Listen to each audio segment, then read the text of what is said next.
Assalamu alaikum wa rahmatullahi ta'ala wa barakatuh. Barka ku da yan uwana, ina muku fatan alkhairi a kasancewa da ni a wannan shiri mai suna sirrukan jama'a a buɗe. Tare da fatan za ku kasance da ni a wannan shiri har zuwa ƙarshen sa. Tare da ni Abubakar Tisani ke gabatar muku da wannan shiri. Mu je zuwa. Ga kanin labaran. A safiyar yau ne muka samu cikakken bayani akan jita-jitar da take ta yada gari akan bayanin cewa za a koma makaranta 18 ga wannan wata na Januwari 2021. Mun samu damar halartar tattaunawar da aka yi da Minister of Education wato ministan ilimi na ƙasar Najeriya a yayin da yake bada cikakken bayani kamar haka.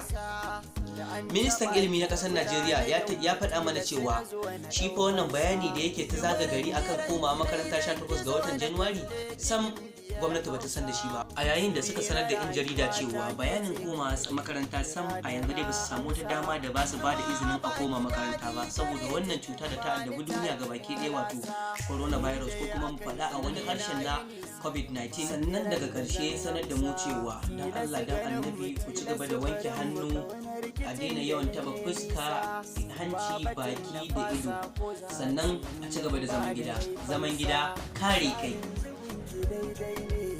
Ya kama zuciya ta ne.